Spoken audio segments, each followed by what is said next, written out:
So today's topic is 20 key cap factors in changes. Key factors in change. So when we talk about key factors in changes, we're talking about how businesses change over time. One thing is certain, businesses would have to comply. They have to cope with rapid response to the environment, to customer situation, and whatever it is that that have any impact or that's going to have any impact in their daily activity. So here, businesses today have to operate rapidly in rapidly changing markets and conditions. They cannot rely on steady numbers of customers, same production process, or selling at the same product, selling the same product over time. They need to be aware of organizational change. What we're trying to say is this: businesses have to understand that they're not going to have the same customer over a long period of time. They're not going to be able to sell the same product for a longer period of time. They're not going to be able to operate the same way for a long period of time.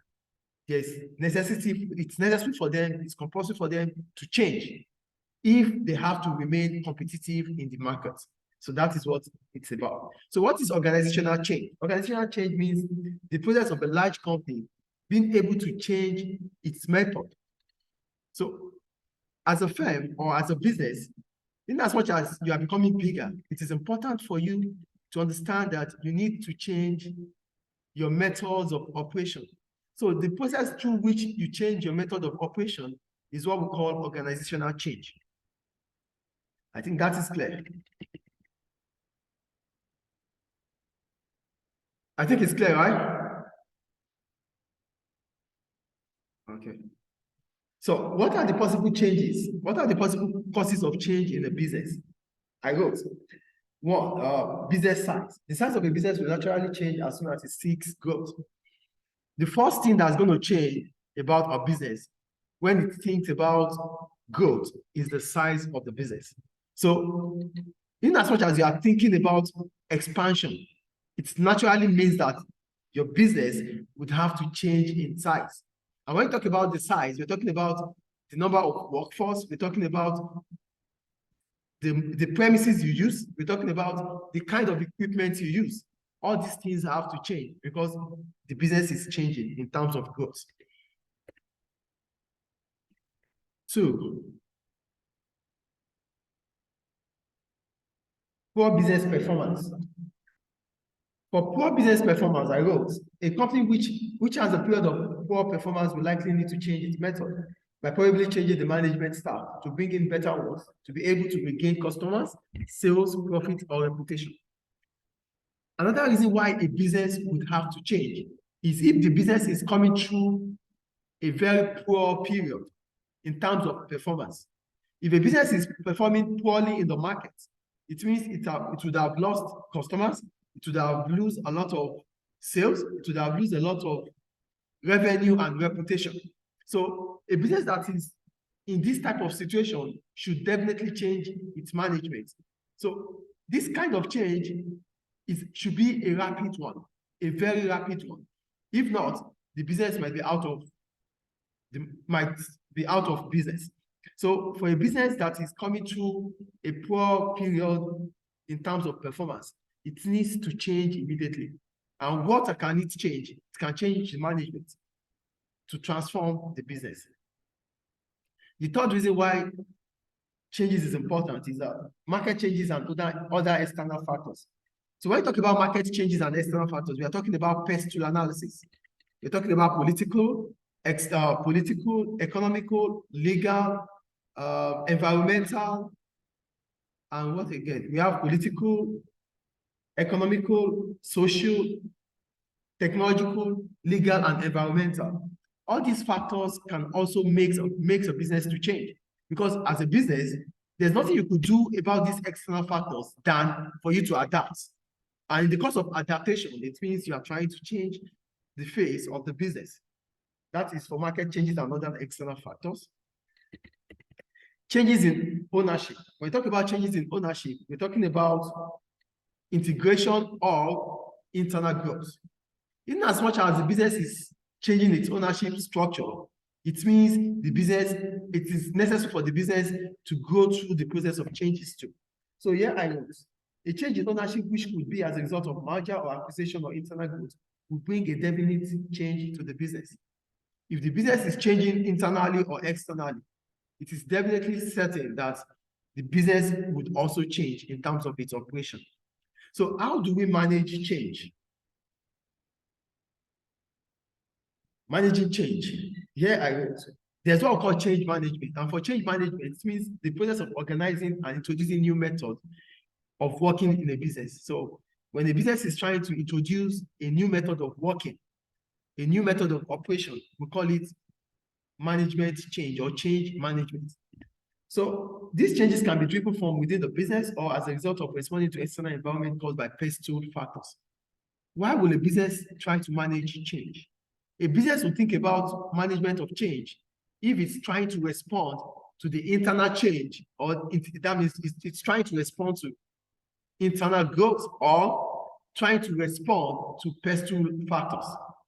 So if a business has to respond to external factors, it means it needs to change its method of operations. And to change your method of operations, it comes from your managers, because the managers are the ones that decide the daily activity of the business. That's why we call it management of change. The next one goes to organizational culture. You know what culture is? Culture is the way of life. And when we talk about organizational culture, we're talking about the way a business operates. So here I wrote, organizational culture. This can be described as the way things are done within an organization. This can be said about strong culture or weak culture. So the way things are done within an organization is called the organizational culture. So for organizational culture, we have two types of culture. We have the strong culture and the weak culture. Here we need to talk about the strong culture. The strong culture will definitely put a firm in a competitive edge. That means a firm with a strong culture will have a competitive advantage over its competitors. But at the same time, a company that has, or a management that has a very strong culture, the strong culture can become their weak link. It can become a weak link because they believe so much that they are so strong in terms of their operations and start ignoring the fact that there is need for change. Get the point here. A company that is practicing a strong culture, the strong culture can also be the weak link for such company. How can it become a weak link? It becomes a weak link when the management feels like, oh, we are strong in the market, we are the best in the market, we don't have to change things.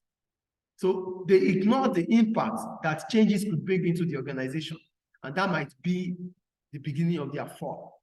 So that's why we said a strong culture might also be the weak link. So what happens when there's integration? When there's integration, it is important for firms to physically merge or to physically bring employees together. And in the course of physically bringing employees together, there's bound or there's possibility that there's going to be a culture clash, conflict between cultures.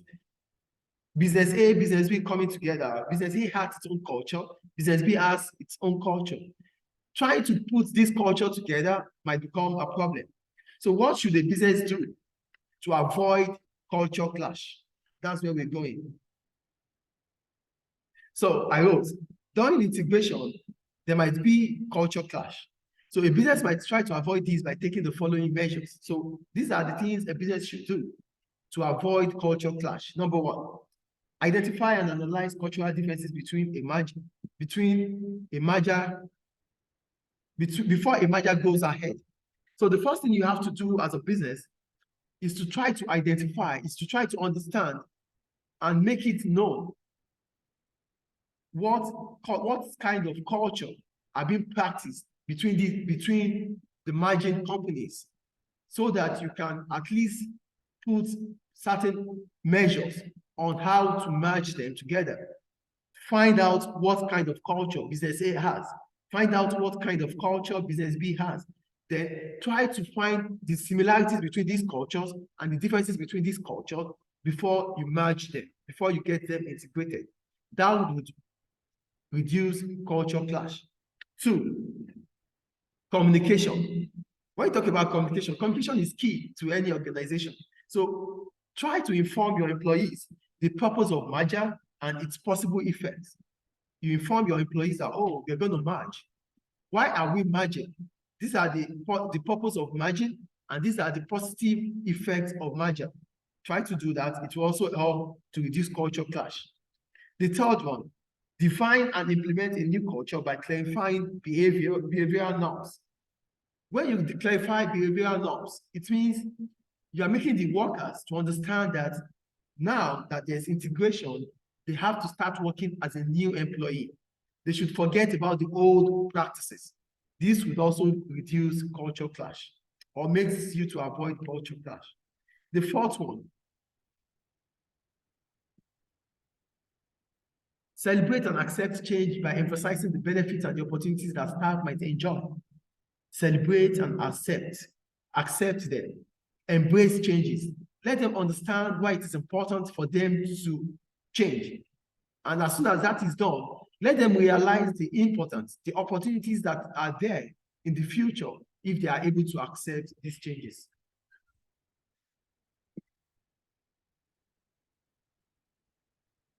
That's the last one there. Then we're going to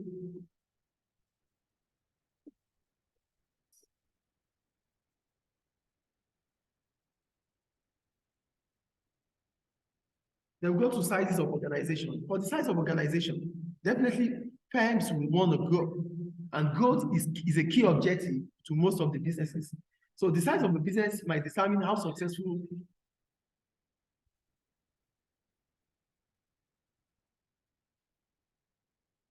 So here I go. The size of a business might determine how successful the business can be managed. It is said that the larger the business becomes, the less flexible it be. So one of the problems about changes is the size of the organization. An organization that is so large might find it difficult to take decisions. So they are not always flexible because decisions have to go through different organizational charts. As a result of that, it becomes difficult for them to practice changes at a very quick succession. So here I go. What is key objective for most businesses? The size of a business might determine how successful the business will be. So when we talk about changes in organizational structure, we think about how big the business is, how small the business is. If the business is so big, the business might not have that flexibility to change or to make decisions. Unlike a very small business that is managed maybe like a sole trader or partnership, that they don't have large numbers of managers. Decisions can be taken even within a GV. But when it comes to larger businesses, decisions have to go through the management, and going through the management, it takes time. That's about size of the organization. Then we'll go to the time and speed. For time and speed, time is also another factor that could also affect change. Some businesses, here I go, another factor that may affect changes is the period at which it takes to have this change executed. Some businesses could have the luxury of time, while other businesses do not have. Some businesses, based on their level of operation, based on their method of operation, they might be able to change at a longer period of time. But some businesses don't have that luxury of time to change. So they have to change as soon as possible. If not, they lose their operation or they're out of the market. So time and speed of change is also a factor that affects changes.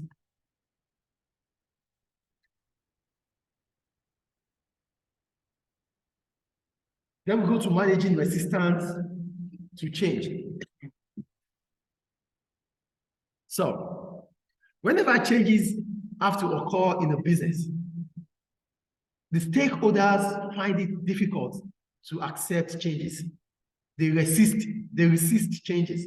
So what are the reasons why the stakeholders will resist change? But before we go into the different stakeholders in the business, let's start with the employees. Employees are part of the stakeholders.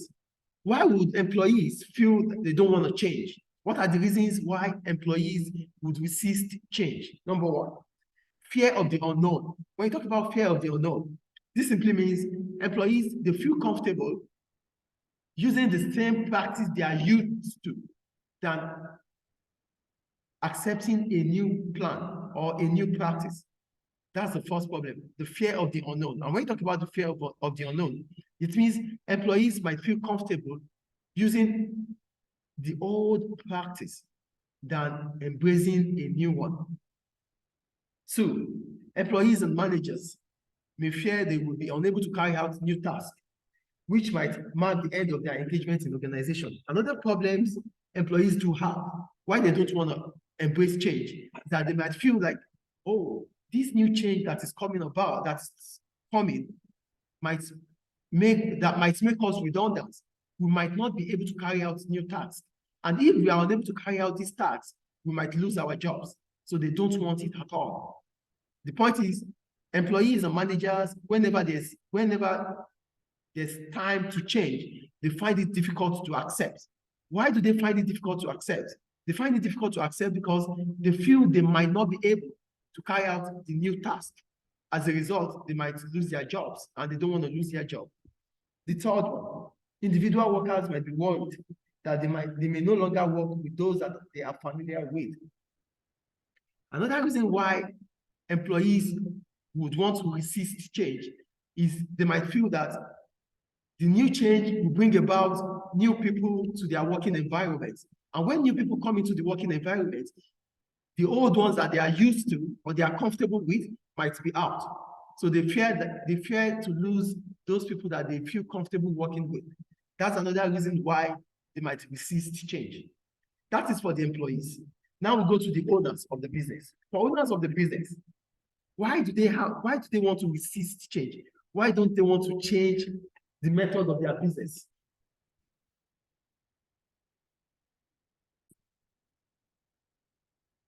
For owners, why don't they want changes? They don't want changes because they fear the unknown market. They fear the unknown conditions in the market. They feel they might lose their business. So here I wrote, for owners, they might fear operating in an unknown markets and conditions. They might fear that adjustment might be difficult, which could force them out of the business.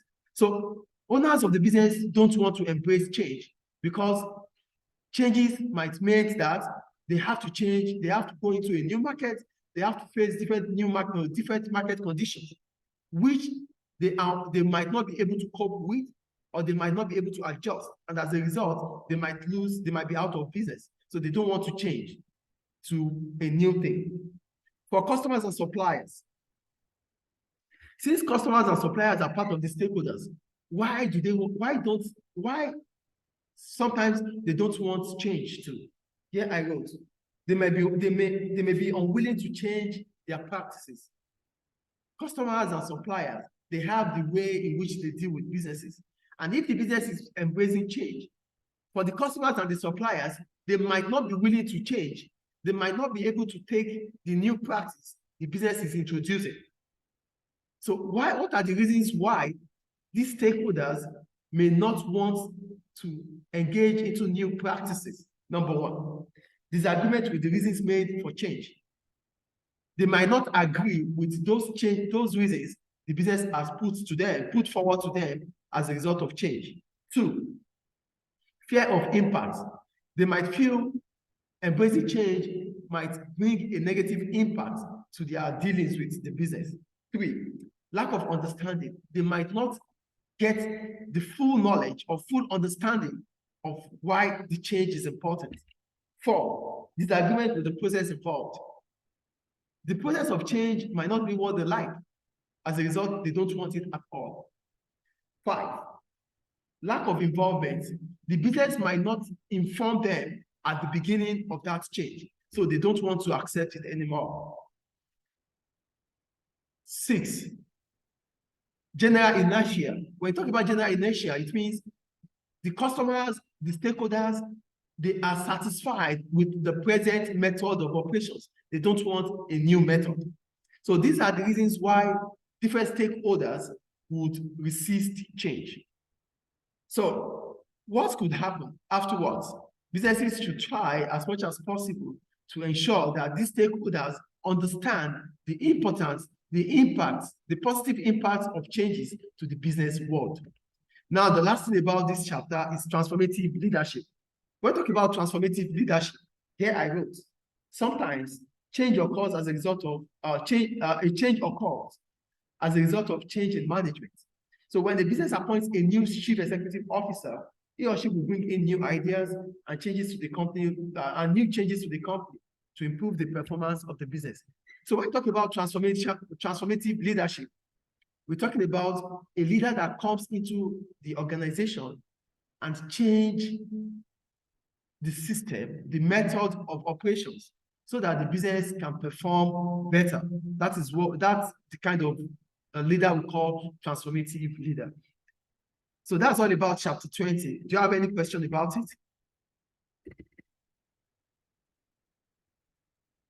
Hey, Mukhtar, do you have any question about it? No, sir, it's all clear. Clear, right? All right. So you have the activities to do. Is that the end of the chapter?